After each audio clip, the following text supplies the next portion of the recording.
My guest today is Simon Petro, a finance professional, former elite college soccer athlete, and a former an international rugby sensation. So we're going to get into it a little bit today. And so Simon, That's funny. so tell me a little bit about, what's your fitness looking like nowadays?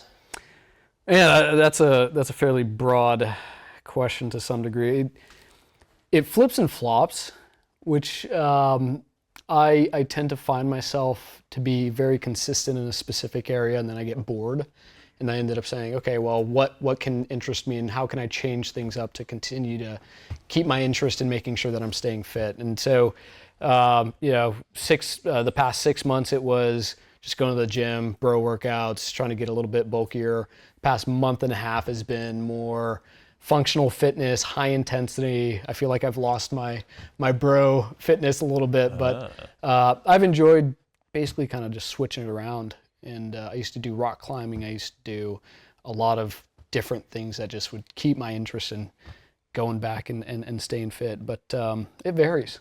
I can't say I'm very consistent of what I do, but I'm consistent in doing something. Okay. I like that. So, a lot of variety. A lot of Okay. variety. I Okay. mean, we both play on the same soccer team, so a couple times a week we're playing, and then trying to do stuff that is lifting heavy things as well. I don't know. That's good. Yeah, it's fun. Pick it up, put it down, jack some steel, baby. A little bit. Yeah, right on. But yeah, that's it's kind of just how I approach the fitness aspect, is keeping myself on my toes, keeping my body just kind of what do you call it? It's basically not getting it to the state of getting almost in a stationary state, but surprising my body to make sure I can adapt to certain things, I guess. Yeah. It's the best way to think about it. You gotta adopt. True. Adopt. Yeah. Adapt. Yeah. That's and you're quite the force out there on the soccer field. It's fun. Yeah. It's fun. So, a couple injuries, but Okay. no, it's fun. So tell us about those injuries. Well, as you know, I mean, I played college soccer a little bit, and the second year into college soccer, I ended up tearing my left ACL, and it was just, I have a video of it actually. I was literally just sidestepping, and my knee basically popped. There's nobody around me.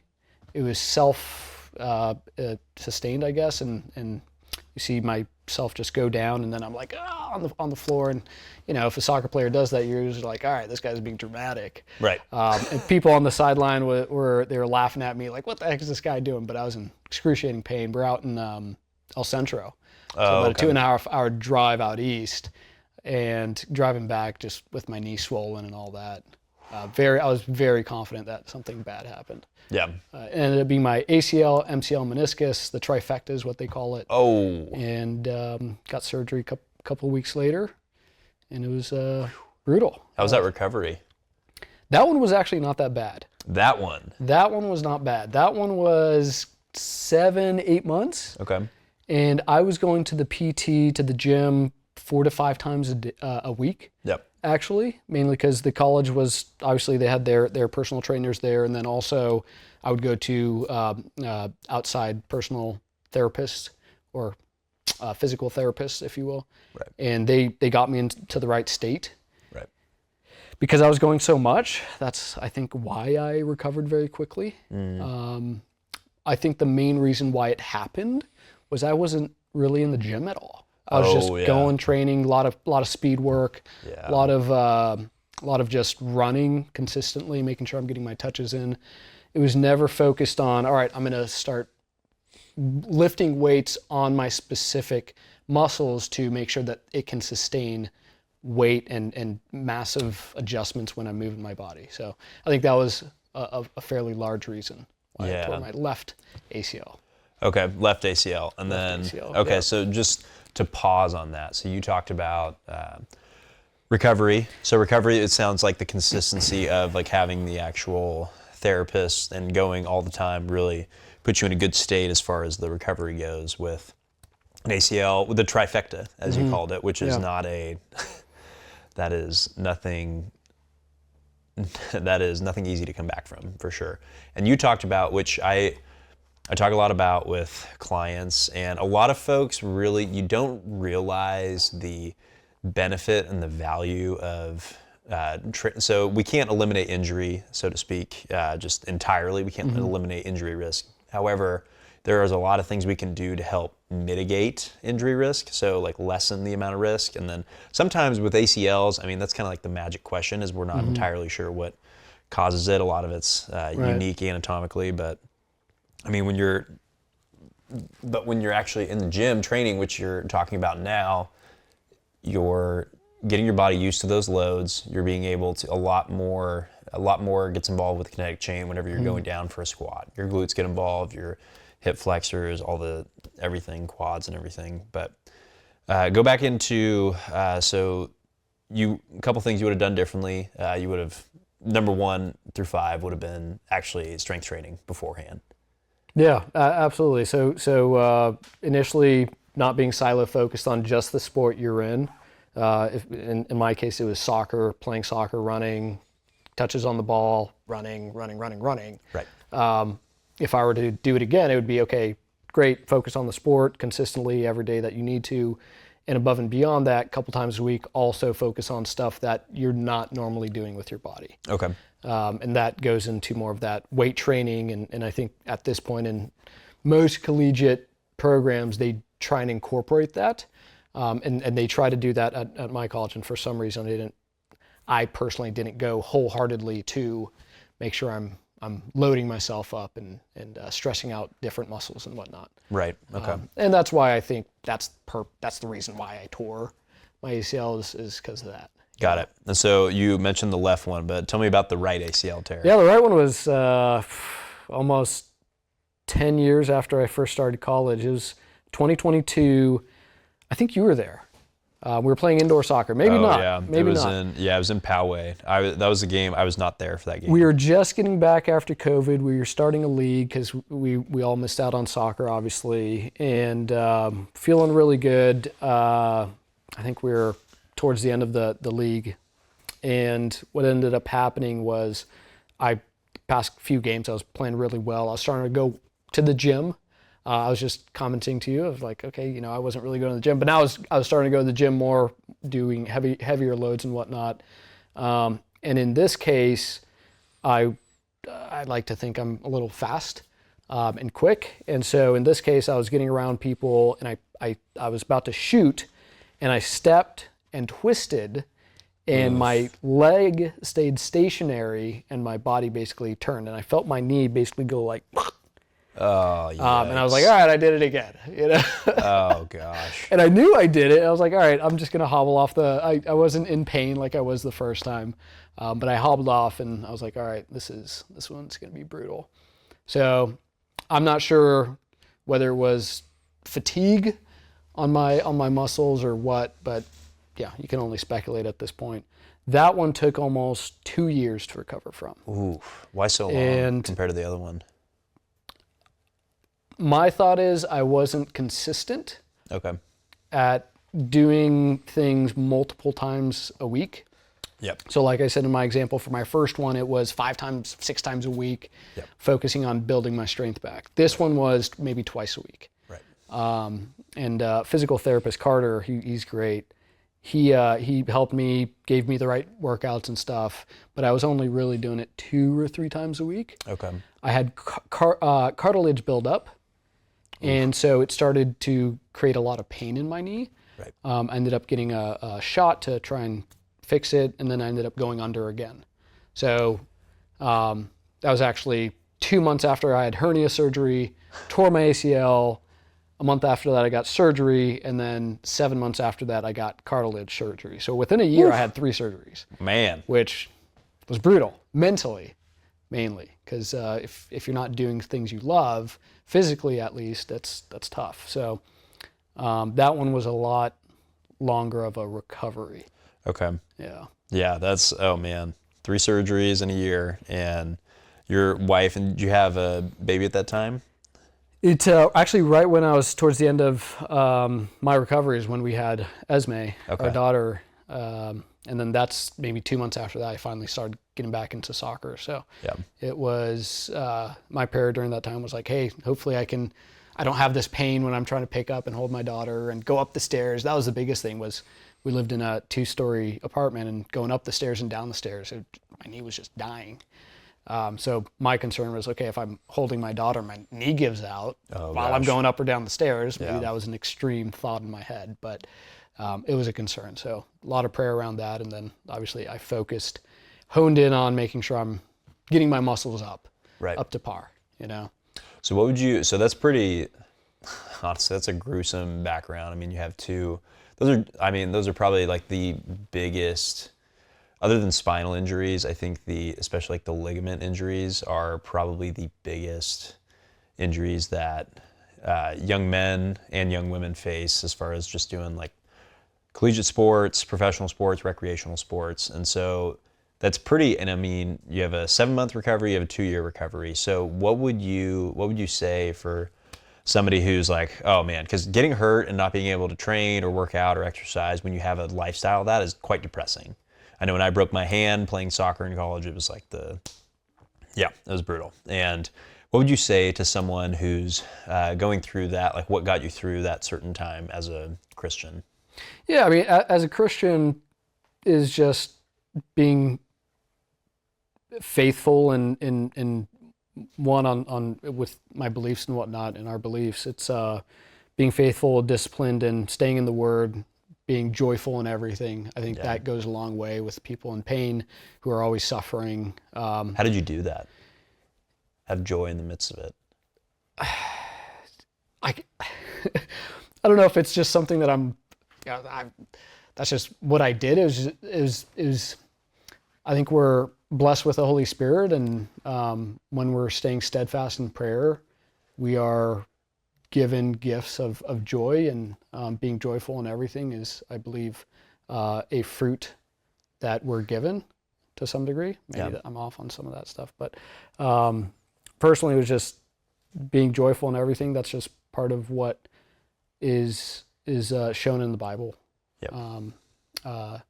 And being a Christian is a great reflection of being a believer, I guess. Truly, you see somebody going through, again, those like that level of injury, and then having joy in the midst of that. Other folks see that, and you're like, what's that guy? Is that guy on drugs? Is he like? And it definitely makes people wonder as far as, oh, what's the reason for that? But that definitely, I mean, and here you are now, and you're playing soccer now. Playing soccer now. No major injuries for 3 years so far, which feels pretty good.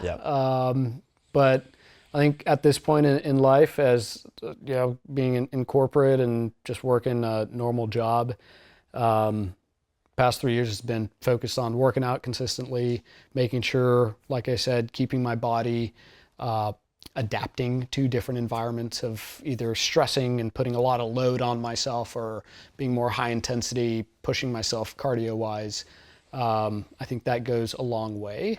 I don't know if there's a perfect recipe, but at least for me, that's what I've seen works. Yeah, so, truly, when you have like the balance of life and training, there's like no, there's this is by the book, a perfect recipe, but it never breaks out like that. I mean, who's it? So everybody's got a plan until you get punched in the face. Mike Tyson. So I mean, what works for me right now is getting up early, working out early. Okay, what time? Some people don't like to do that. For some reason, it just fits for me.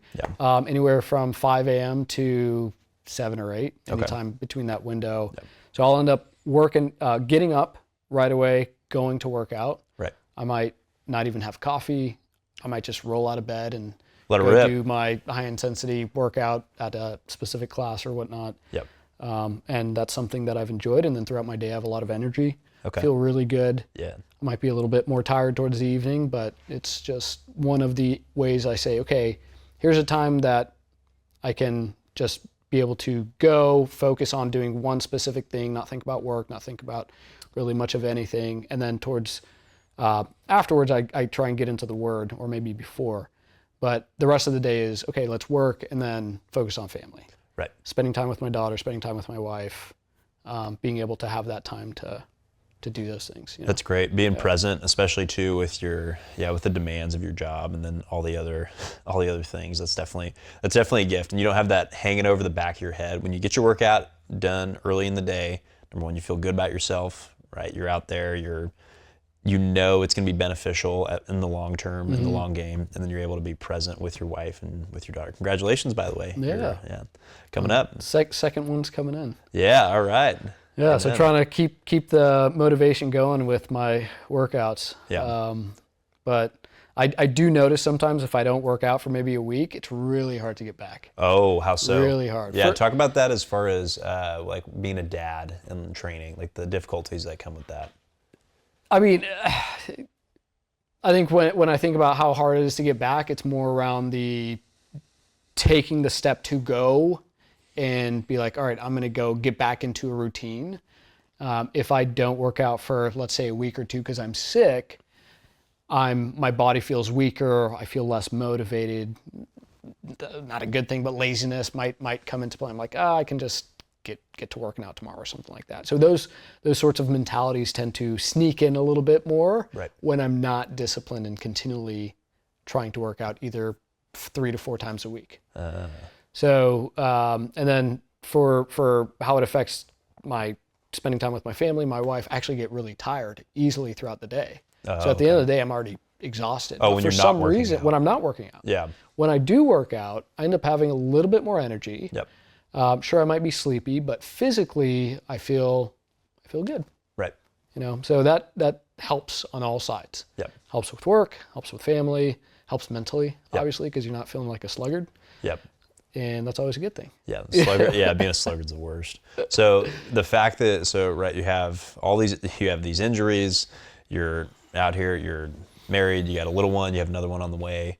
The fact that you're able to make it happen and to have a successful, thriving career,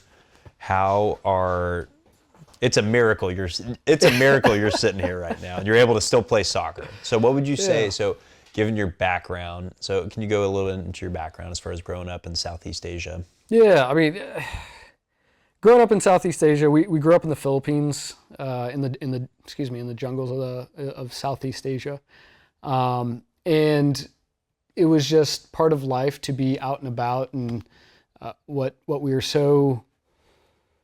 was strange is how normal our life was when we were in that, because that's what we ended up growing up in, growing up in the jungle.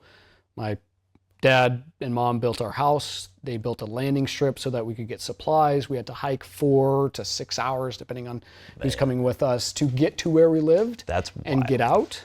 So it was if I'm telling somebody off to the street how I grew up, they'd think I'm crazy, because you don't really hear about that. Maybe back in the 30s or 40s, you might have... literally Tarzan. Who lives like this? Yeah. We just watched Tarzan last night, which was funny.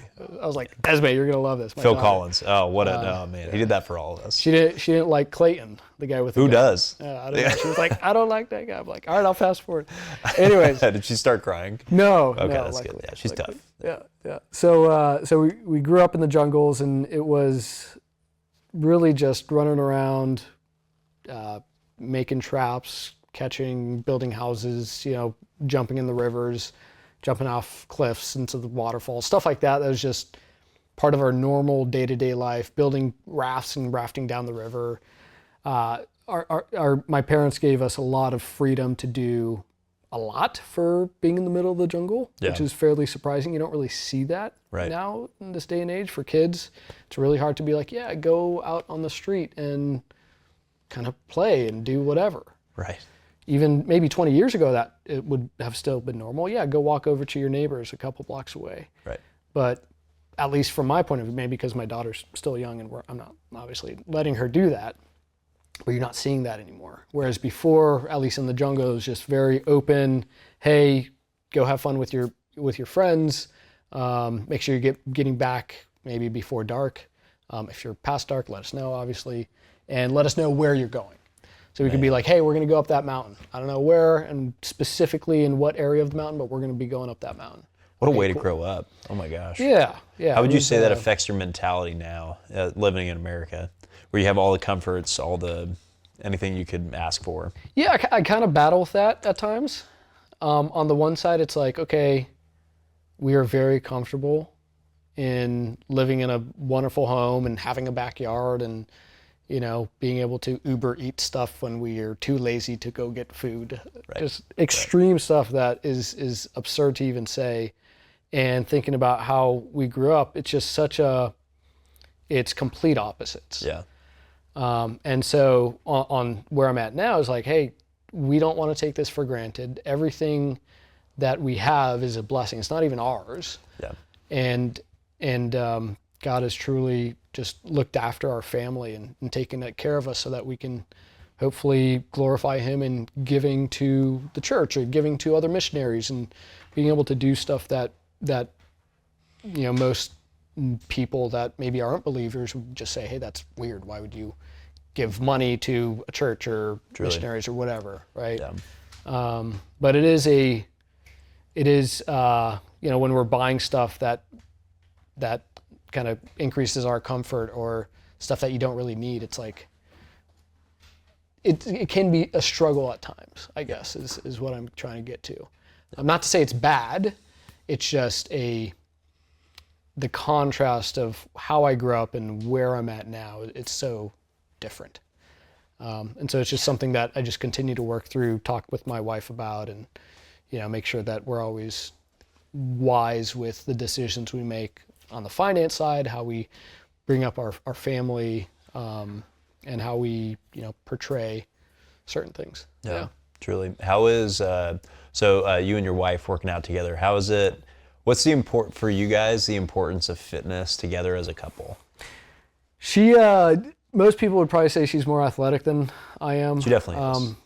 We have a competition. I'm very competitive, but she definitely is more athletic. She's definitely more athletic. She was a gymnast. Right. Gymnast. She went pretty far level-wise. I'm not very familiar with the levels, but she was at the point of like, hey, you either make the decision now to go all the way kind of Olympic style, or not. Yeah.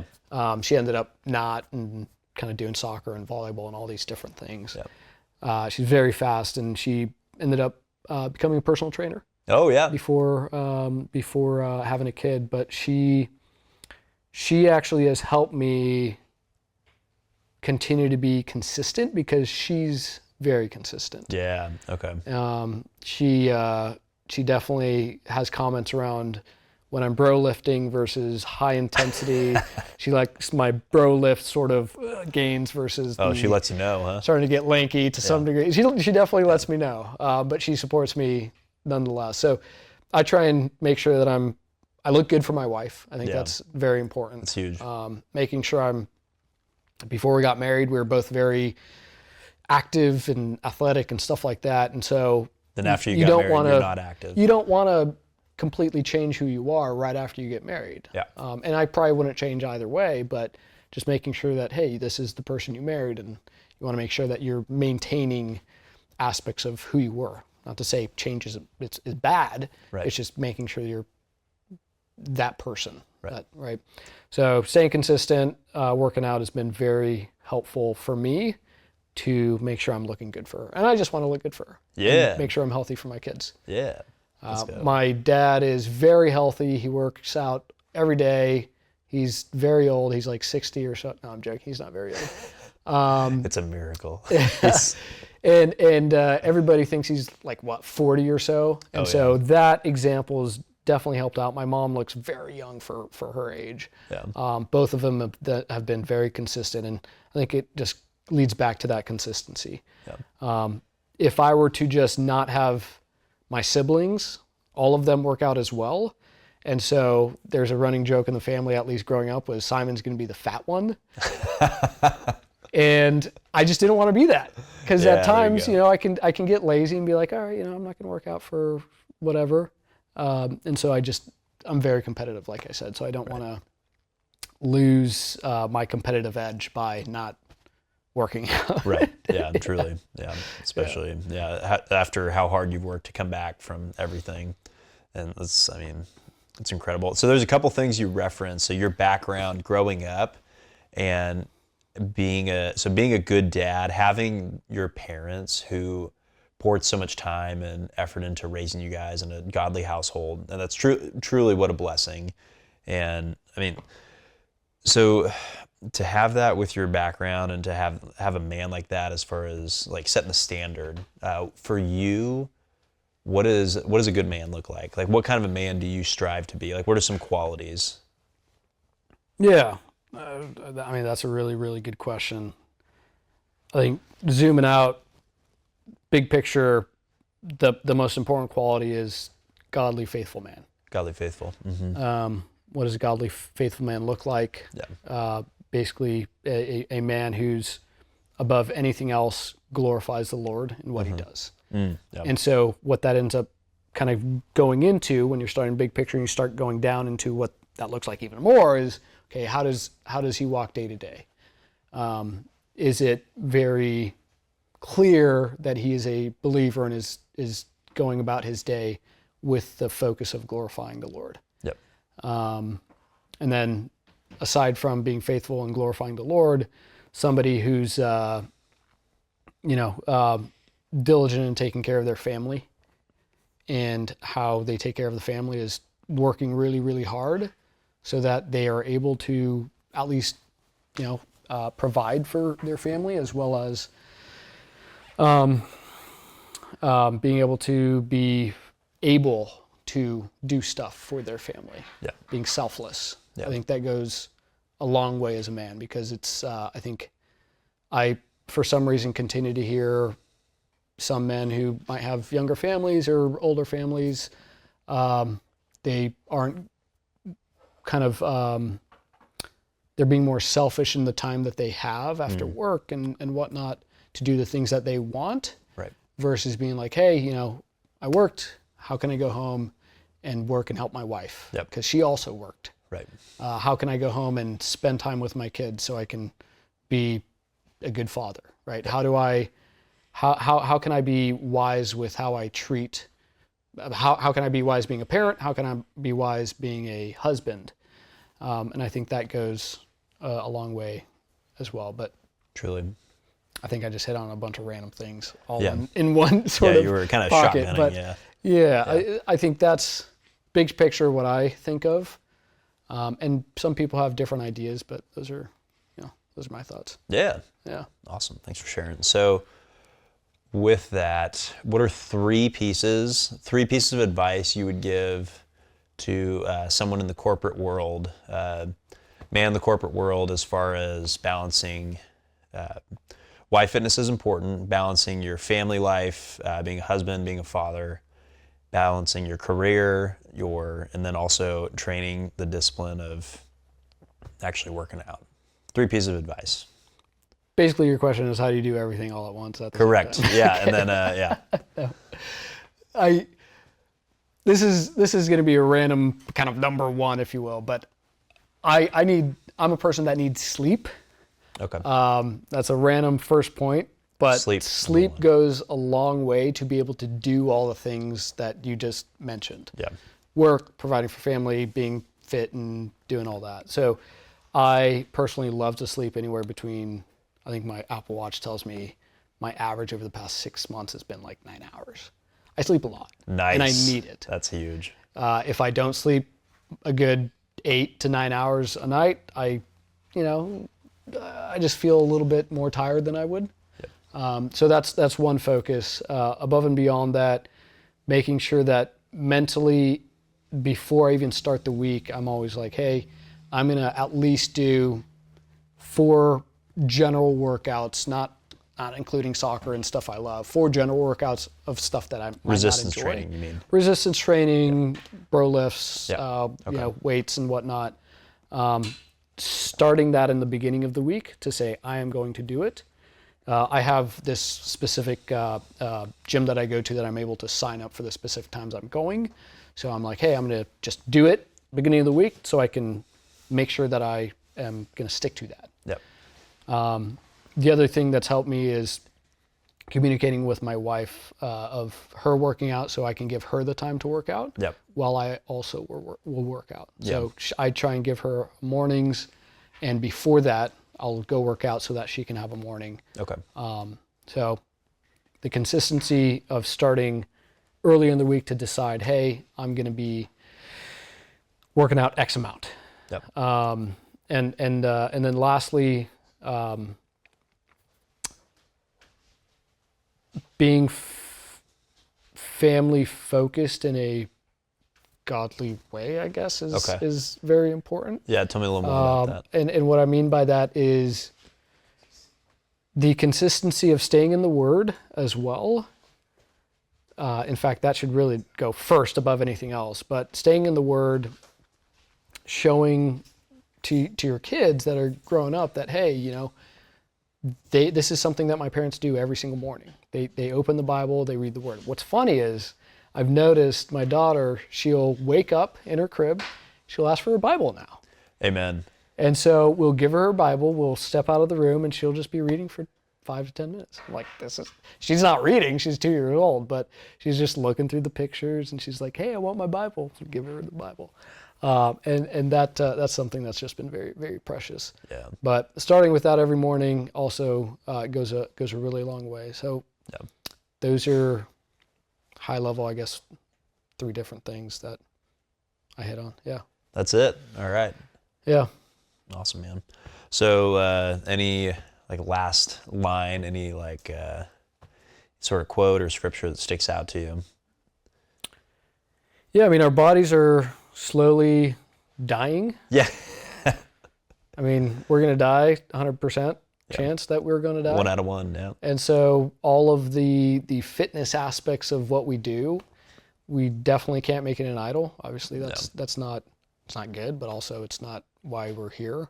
Yep. To sin. And because we're going to die, I think a focus of glorifying God is being able to be fit, but also making sure that we're also glorifying God in our families, with our friends, asking for wisdom in everything. Yep. You know, and so that's a prayer I have for everybody, is making sure that, hey, ask for wisdom. Right. You know, we see Solomon do it. We see that as such a major theme in Psalms and Proverbs and whatnot. But wisdom in how you approach life is very, very important. Yep. Yeah. Having godly wisdom. Amen. Awesome, Simon. Well, hey, thanks so for much, having me, man. man. Thanks Appreciate for being it. on. Yeah.